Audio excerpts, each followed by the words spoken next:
మేము ఇచ్చినటువంటి దేవాది దేవునికి అలాగే దైవజనులకు కూడి వచ్చిన సంఘానికి నా వందన మరణాతులు. చిన్న వాక్యం చదువుకుని మనం వాక్యంలోనికి వెళ్దాం. కీర్తనల గ్రంథము 54వ అధ్యాయము 4వ వచనం. కీర్తనల గ్రంథము 54వ అధ్యాయము 4వ వచనం చదువుకుందామండి. ఇదిగో దేవుడే నాకు సహాయకుడు, ప్రభువే నా ప్రాణమును ఆదరించువాడు. చాలండి, చిన్న ప్రార్థన చేసుకుంటాం.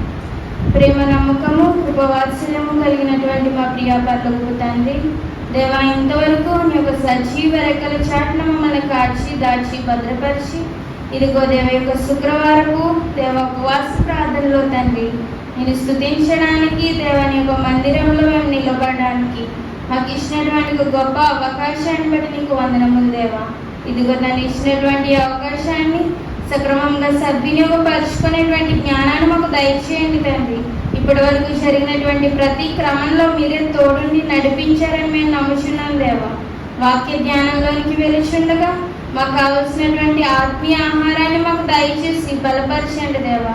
మేము వినిచుండగా అపవాది తంత్రములు కూడా ఫలించకుండా తండ్రి మాకు హృదయాన్ని దేవా నీ యొక్క వాక్యం వైపు కేంద్రీకరించి అట్టి విధంగా మేము నడుచుకునేటువంటి మనసును మాకు దయచేయమని మీరే తోడుండమని జరగబోచిన గుడికి అంతట్లో దేవ మీకు కృపను తోడించమని దేవాని యొక్క ప్రార్థన మీకు పాఠశాలకి చేర్చుకోనమని త్వరలో రానయ్యన్న నజరేయుడైన యేసు నామమున పెట్టడుచున్నాం మా ప్రియ పరలోకపు తండ్రి.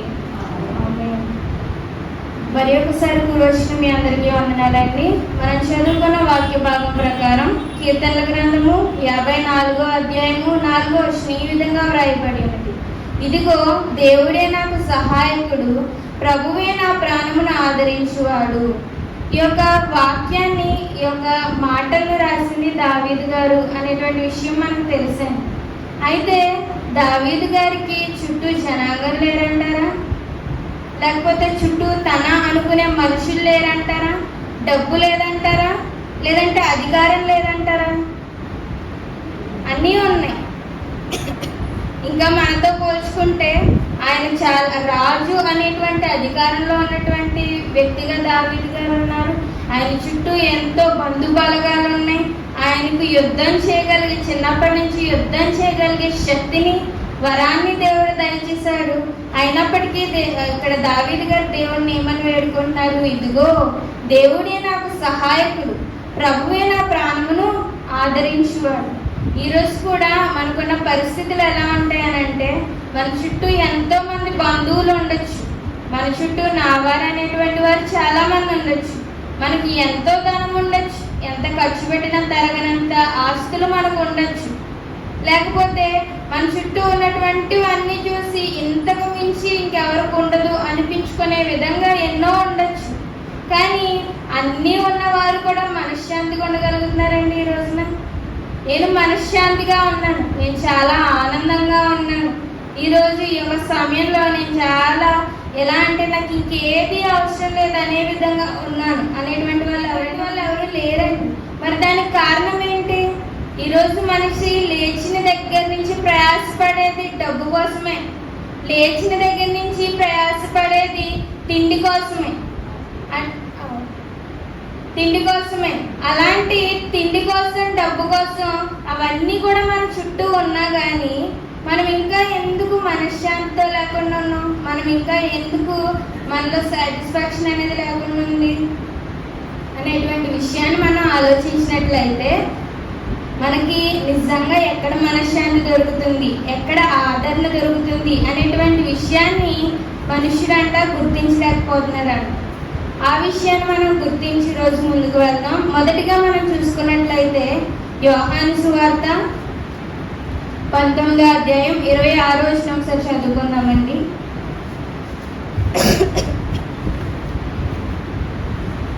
యేసు తన తల్లియు తాను ప్రేమించిన శిష్యుడును దగ్గర నిలుచుండుట చూచి, అమ్మా, ఇదిగో నీ కుమారుడు అని తన తల్లితో చెప్పాను. తరువాత శిష్యుని చూచి, ఇదిగో నీ తల్లి అని చెప్పాను.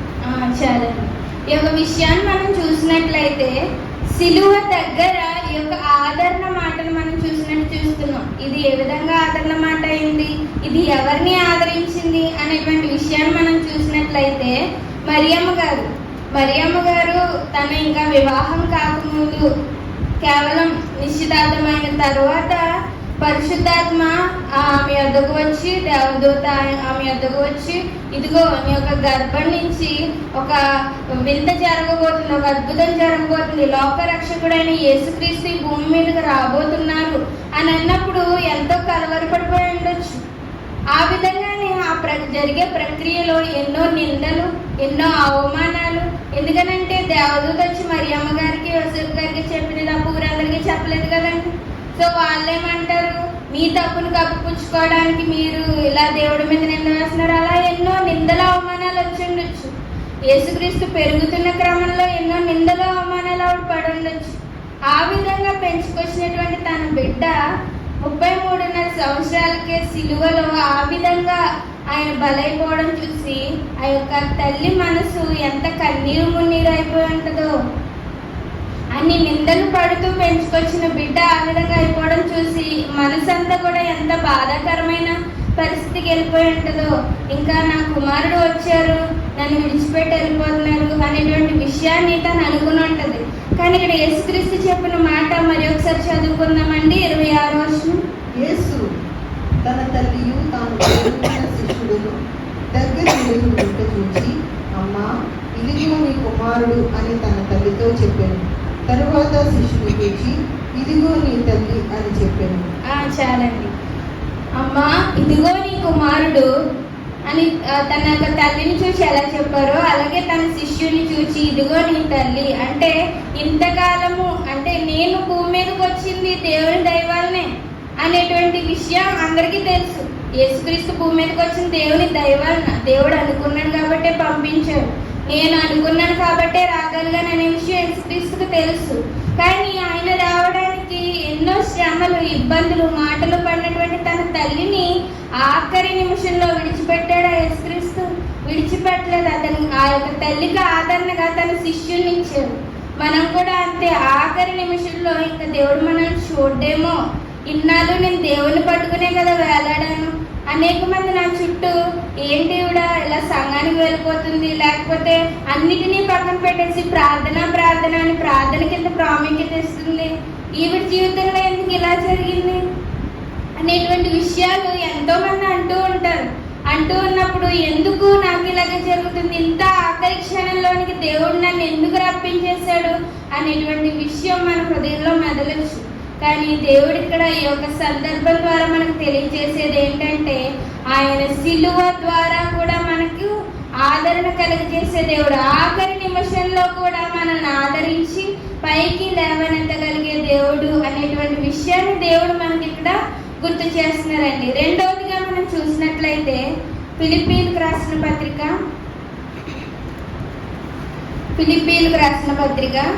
4వ అధ్యాయం 6వ వచనం ఒకసారి చదువుకున్నామండి. ఫిలిప్పీలకు రాసిన పత్రిక 4వ అధ్యాయం 6వ వచనం. దేనిని గూర్చియు చింతపడకుడి గాని ప్రతి విషయములోను ప్రార్థనా విజ్ఞాపనముల చేత కృతజ్ఞతాపూర్వకముగా మీ విన్నపములు దేవునికి తెలియజేయుడి. అప్పుడు సమస్త జ్ఞానమునకు మించిన దేవుని సమాధానము యేసుక్రీస్తు వలన మీ హృదయములకును మీ తలంపులకును కావలి ఉండును. చాలండి. మనం దేవుని సిలువ దగ్గర, లేదంటే దేవుని సిలువ దగ్గర, దేవుని మాట దగ్గర ఎప్పుడైతే ఉంటామో మనకు ఆదరణ కలుగుతుంది. రెండవదిగా ఏంటంటే, మనం ఎప్పుడైతే ప్రార్థన చేస్తామో దేవుని యొక్క ఆదరణ పొందుకుంటాం. చూడండి, అడగనిదే అమ్మైనా పెట్టదు అంటారు. అలాంటిది అమ్మకు తెలియదండి ఆకలేసిన పిల్లలకని, కానీ ఆమె నేర్పిస్తుంది. వాళ్ళు అడగాలి, ఆకలేసే టైంకి వాళ్ళు అడిగి అది నాకు కావాలమ్మా అని అడగాలని అమ్మ ఎలా నేర్పిస్తుందో దేవుడు కూడా అంతే, అడిగి పొందుకోండి అని చెప్తున్నాడు. అలాగే చాలా మంది ఏంటంటే, ఏదైనా శోధన వచ్చినప్పుడు, ఏదైనా శ్రమ వచ్చినప్పుడు ఇంకా ఎక్కువ ప్రార్థన చేయాల్సింది పోగా ప్రార్థన చేయడమే మానేస్తారు. అదే అపవాది యొక్క తలంపు. ప్రార్థన చేయాలనే ఆసక్తి లేకపోవడం, అటువంటి ఆసక్తిని కోల్పోవడం అనేది అది అపవాది యొక్క క్రియ. అది మనల్ని ఆ విధంగా ప్రేరేపిస్తుంది. మనం ఒక దీర్ఘమైనటువంటి బాధలో ఉండడం, చాలా లేదంటే ఏదైనా నలతగా ఉండడం, లేదంటే ఏదైనా మైండ్ డిస్టర్బ్డ్గా ఉండడం, ఈ సమయంలో ఏంటంటే అపవాది చేద్దులే ప్రార్థన, చేద్దులే, ఏమని చేస్తావు, ఎంతని చేస్తావు, దేవుడికి తెలియదా, దేవుడు చూడట్లేదా, ఆయనే చూసుకుంటాడే అనే విధంగా ఆ యొక్క తలంపులు మనలో పెట్టి ప్రార్థన చేయకుండా మన యొక్క ఆ చెడు తలంపులు ఆపేస్తూ ఉంటాయి. ఆ సమయంలో మనం ఏంటంటే ప్రార్థన నిర్లక్ష్యం చేసేస్తాం. కానీ ఆ సమయంలో మనం నిర్లక్ష్యం చేసినటువంటి ఆ ప్రార్థన మనకు ఉన్నటువంటి మనశ్శాంతిని, మనకు ఉన్నటువంటి ఆదరణ ఇంకా ఇంకా పోగొట్టేస్తుందంటండి. కనుక ఆ సమయంలో మనం ఏం చేయాలంట, మనం చింతపడిపోకుండా మన యొక్క చింత యావత్తు ఆయన మీదేసి ఆయనకు ప్రార్థన చేసే విధంగా ఉండాలి అనేటువంటి విషయాన్ని దేవుడు ఫిలిప్పీలకు రాసిన పత్రిక 4వ అధ్యాయం 6వ వచనంలో తెలియజేస్తున్నారు. దేనిని గూర్చి చింతపడకండి, ఈ భూలోకంలో అనేకమైనవి సంభవిస్తాయి, అనేకమైన విషయాలు జరుగుతాయి, మనుషుల్ని బాధ పెట్టడానికి, మనుషుల్ని కృంగదీయడానికి అనేకమైన సందర్భాలు ఉంటాయి. వాటిని గురించి చింతపడకండి, కానీ ప్రతి విషయంలోనూ ప్రార్థన విజ్ఞాపనముల చేత కృతజ్ఞతాపూర్వకముగా మీ విన్నపములను దేవునికి తెలియచేయండి. విన్నపాలను దేవునికి తెలియచేసే ఆ ప్రాసెస్నే మనం ప్రార్థన అంటామండి. మనం దేవునితో మాట్లాడే ప్రక్రియనే మనం ప్రార్థన అంటాం.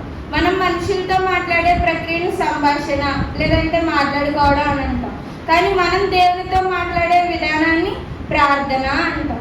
అలాగే మనకున్నటువంటి చింత యావత్తిని, మనకున్నటువంటి శ్రమలను లేదంటే మనకున్నటువంటి బాధను మనం ఎప్పుడైతే దేవునికి ప్రార్థన రూపంలో చెప్తామో అప్పుడు సమస్త జ్ఞానమునకు మించిన దేవుని సమాధానము యేసుక్రీస్తు వలన మీ హృదయములకు, మీ తలంపులకు కావలియుండును. సమస్త జ్ఞానమునకు మించిన మనకు వచ్చినటువంటి బాధను మన ఇరుగు పొరుగు వారితో చెప్పామనుకోండి, మన దగ్గరికి వచ్చి అవునా అమ్మా ఇలా జరిగిందా, అలా జరిగిందా, సర్లే అమ్మా బాధపడుకు అంటారు. కానీ బయటికి వెళ్ళేమంటారు, మీకే తెలుసు బాగా జరగాలి, ఇలాగా బాగా జరిగింది అని అనుకునే వాళ్ళు లేరు. మీ దగ్గరికి వచ్చి మిమ్మల్ని ఆదరించే 10 మందిలో 8 మంది ఇలానే ఉంటారండి.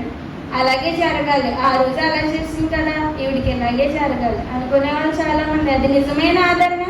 రేపు ఈ మాట మళ్ళీ మీకు తెలిసిందంటే జరిగిన గాయం కంటే ఇంకా ఎక్కువ గాయం జరుగుతుంది. లేకపోతే మనుషుల దగ్గరికి వెళ్ళి మీరు మీ బాధని చెప్పారనుకోండి, వాళ్ళు ఏంటంటే మీరు పూర్తిగా బాగుపడిపోయే సలహా ఎవరు మనం మనశ్శాంతిగా ఉంటే మన చుట్టూ ఉన్న వాళ్ళు వాళ్ళకి హ్యాపీ కాదు కాబట్టి పూర్తిగా మనశ్శాంతి అయిపోయే ఐడియా ఎవరు ఇవ్వకుండా ఏమంటారంటే, ఏం కాదమ్మా తగ్గిపోతలే, ఏం కాదు సర్దుకుంటదిలే, నువ్వు ధైర్యంగా ఉండు అని చెప్పేసి వెళ్ళిపోతారు. ఆ మాటలు మనకు ఆదరణ ఇవ్వవు. కానీ మనం ఎప్పుడైతే దేవునికి ప్రార్థిస్తామో ఈ మనుషుల వెరితనానికి మించినటువంటి జ్ఞానం కలిగినటువంటి దేవుడు ఆయన మహాకృప చేత, మహాప్రేమ చేత మనకు సమాధానాన్ని, ఆదరణను దయచేసే దేవుడై ఉన్నాడని ఈ యొక్క వాక్యం ద్వారా మనకు తెలియజేస్తున్నారండి. మూడవదిగా మనం చూసినట్లయితే కీర్తనల గ్రంథము 119వ కీర్తన 50వ వచనం ఒకసారి చదువుకుందామండి. 119వ కీర్తన 50వ వచనం.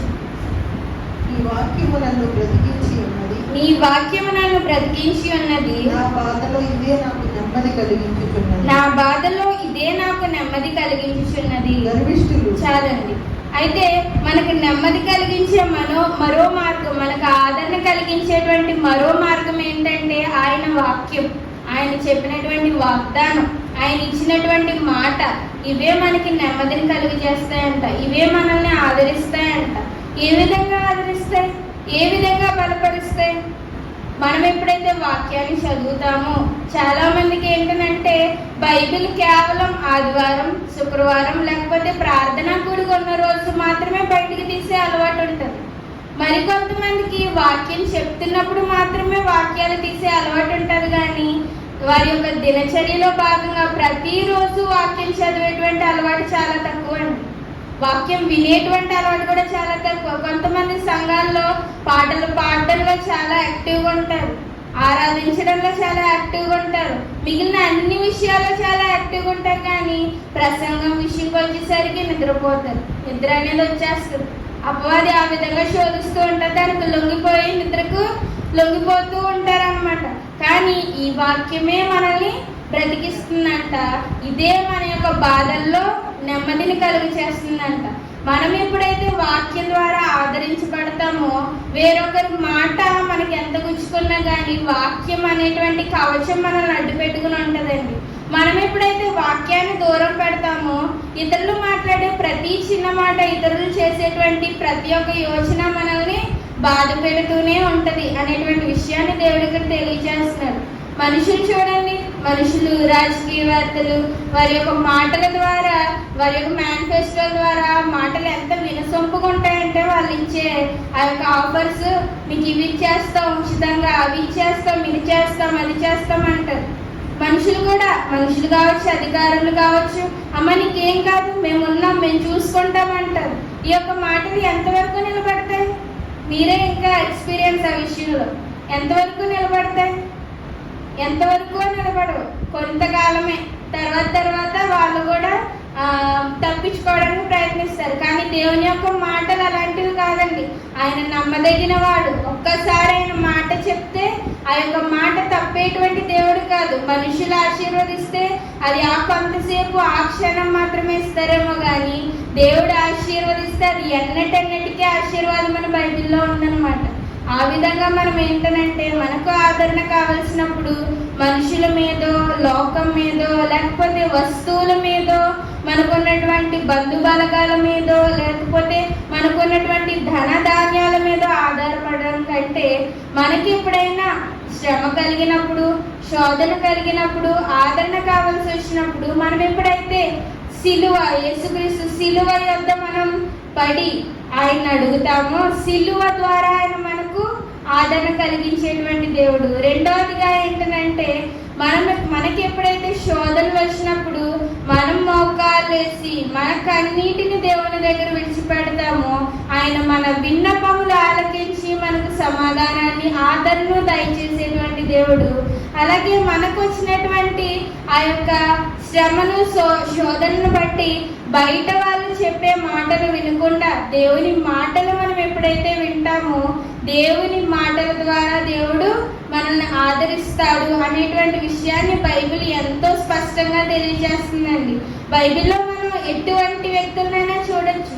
యోసేపుని చూడండి. యోసేపుకి వచ్చినటువంటి కళను బట్టి అన్నదమ్ములు పగబట్టారు. అన్నదమ్ములు పగబట్టి అతన్ని అమ్మేశారు. అమ్మేసిన తర్వాత యోసేపు ఎప్పుడైనా అనుకున్నాడా, దేవా ఏంటి కళ దయచేసావు నాకు, ఇదంతా కళేనా, నీ వాగ్దానం కాదా, లేకపోతే నువ్వే కదా నన్ను దర్శించావు, ఇన్ని సంవత్సరాలు అయిపోతుంది, నన్ను నిలబెట్టాలనుకోవట్లేదా అని యోసేపు అనుకోవచ్చు. కానీ అదే నమ్మకంతో దేవుని ప్రార్థించుతూ వచ్చాడనమాట ప్రతి విషయంలో. కాబట్టి యోసేపు ఆ యొక్క కళకు సంబంధించినటువంటి ఫలితాన్ని పొందుకున్నారండి. అలాగే అబ్రహాం గారు కూడా కావచ్చు. అబ్రహాంని ఒక అన్యుల్లోంచి దేవుడు పిలిచినప్పుడు, ఆ యొక్క తన యొక్క జనాన్ని విడిచిపెట్టేసి వచ్చినప్పుడు, ఏంటి దేవా నిన్ను విడిచిపెట్టేసి వచ్చినందుకు నాకు ఒక సంతానం లేదు, నా జీవితంలో ఆనందం లేదు, నా యొక్క జనాల మధ్య అవమానకరంగా నేను ఉన్నాను ప్రభువా అనే విధంగా అబ్రహాం గారు అనుకుని ఉండొచ్చు. కానీ దేవుడు ఇచ్చినటువంటి వాగ్దానాన్ని మర్చిపోయాడండి. ఆయనకున్నటువంటి ఆ యొక్క వయస్సును బట్టో, లేకపోతే ఆయనకున్నటువంటి పరిస్థితిని బట్టో ఆయనకి ఇచ్చినటువంటి వాగ్దానాన్ని దేవుడు తప్పలేదు.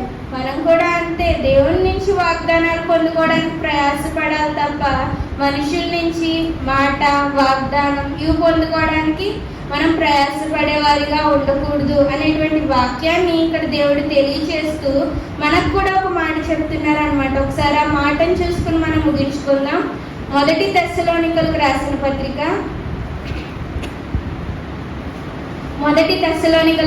పత్రిక 4వ అధ్యాయం 18వ వచనం ఒకసారి చదువుకుందామండి.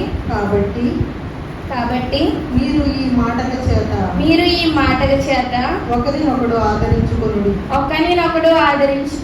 చాలండి. ఇక్కడ పైన ఉన్న విషయాలన్నీ కూడా సహోదరులారా, మెట్టకు సహోదరులారా అని స్టార్ట్ చేస్తారనమాట పౌలు గారు తెస్సలోనిక సంఘానికి. మీరు ఇలా ఉండండి, అలా ఉండండి. ఈ యొక్క పౌలు గారు ఎప్పుడూ కూడా ఈ యొక్క సంఘంతో కలిసి లేరండి. పౌలు గారు ఎప్పుడు కూడా సంఘాన్ని అంటిపెట్టుకునే లేరు.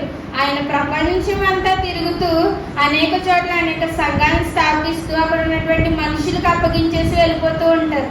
అయితే వెళ్ళిపోయి ఆ యొక్క వేరే ప్రాంతాల నుంచి ఒక ప్రాంతానికి లెటర్స్, పత్రికలు రాస్తూ ఉండేవారు అనమాట. ఆ విధంగా తెస్సలోనికలు అనే సంఘానికి రాసినటువంటి పత్రికలో చెప్తూ ఈ యొక్క మాటల చేత ఒకరినొకరు ఆదరించుకొనుడి అని చెప్తున్నారనమాట. మరి మనం కూడా సహోదరులుగా, సంఘంగా ఉన్నటువంటి మనం ఏం చేయాలి? మాటలతో ఒకరినొకరు ఆదరించుకునే వారిగా ఉండాలి తప్ప సంఘంగా ఉన్నటువంటి మనమే మాటలతో ఒకరినొకరు గుచ్చుకునే విధంగా ఉండకూడదండి. ఎందుకనంటే మనం సంఘంగా మనకు ఉన్నటువంటి ఆత్మీయ స్థితిని బట్టి, లేదంటే మనం ప్రార్థన వచ్చు, ఇక్కడ ఉన్న వాళ్ళందరికీ ప్రార్థన వచ్చు, ఇక్కడ ఉన్న వాళ్ళందరికీ క్రమాలు వచ్చు, ఇవన్నీ వచ్చు కదా. మరి మనం సంఘానికి ఎందుకు రావాలి? ఇంట్లోనే మీరే ఒంటరిగా చేసుకోవచ్చు కదా ఈ క్రమాలు, ఈ ప్రార్థనలు ఇవన్నీ. మరి మనం దేవుడు ఎందుకు సంఘంగా, సహోదరులుగా ఇక్కడ కూడుకోమని చెప్పుకుంటారు అంటే ఒకరికొకరు బుద్ధి చెప్పుకోవాలి, ఒకరికొకరు సహాయం చేసుకోవాలి, ఒకరికొకరు ప్రార్థించాలి, ఒకరికొకరు ఆదరించుకోవాలి. ఒకరికి ఇబ్బంది వచ్చిందన్నప్పుడు మన దగ్గర సహాయం చేసేంత డబ్బు లేకపోవచ్చు, ఒకరికి ఇబ్బంది వచ్చిందన్నప్పుడు మన దగ్గర సహాయం చేసేంత వస్తువులు లేకపోవచ్చు. కానీ ఆ వ్యక్తి దగ్గరికి వెళ్ళి, ఒక సంఘస్థురాలుగా వ్యక్తి దగ్గరికి వెళ్ళి ప్రార్థించగలిగే మనసు మనకు ఉండాలి. ఆ యొక్క వ్యక్తి మంచిని కోరుకుని మరలా బిడ్డను సంఘానికి తీసుకొచ్చేటువంటి పట్టుదల మనం కలిగి ఉండాలి. అంతేగాని చాలా మంది ఈ పరిస్థితుల్లో, ఈ రోజుల్లో ఏంటంటే ఒక ఆదివారం సెలవు దొరుకుతుందేమో, ఏదైనా విషయం, ఏదైనా చింత, ఏదైనా బలహీనత వస్తే వాళ్ళు వెళ్ళే ఉద్యోగాలకు సెలవు పెట్టరండి, వాళ్ళు వెళ్ళే వ్యాపారాలకు సెలవు పెట్టరు. కానీ ఆదివారం మందిరానికి మాత్రం సెలవు తీసుకుంటారు. చాలా ఈజీగా సెలవు పెట్టేస్తారు. సెలవు పెట్టేసి దేవా నువ్వు నా ప్రాణాన్ని ఆదరించు అంటే ఆదరణ ఎక్కడి నుంచి వస్తుందండి?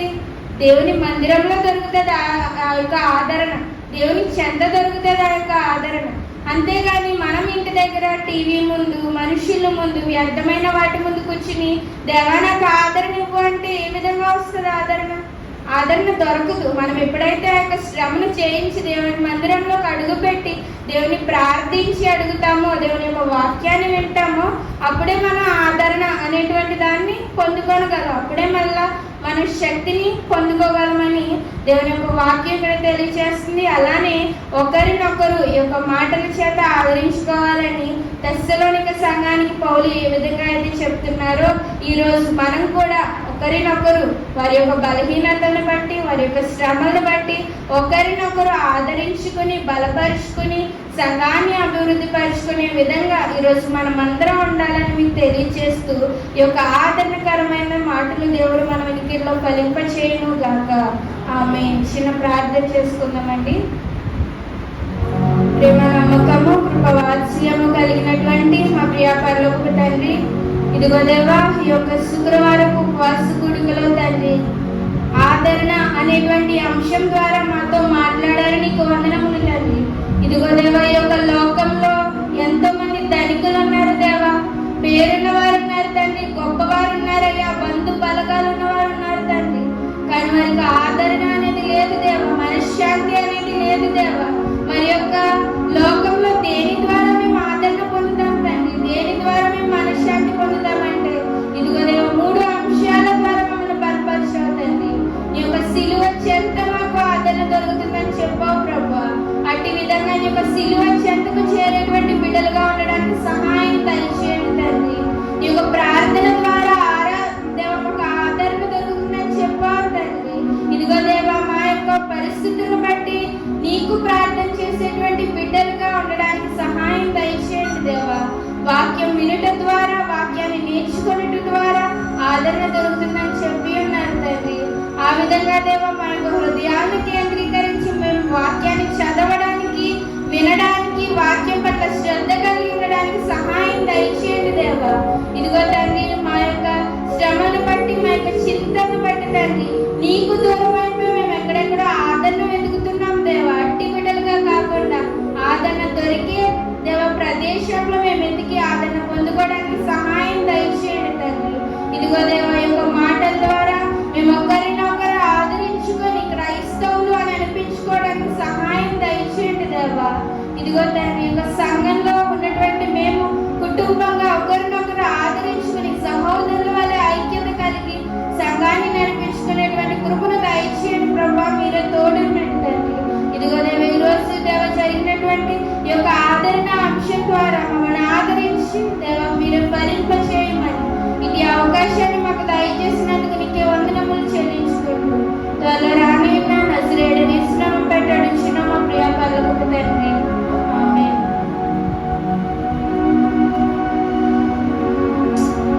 పైనం కొడకు పైనం కొడక పైనం కొడకు పైనం కొడక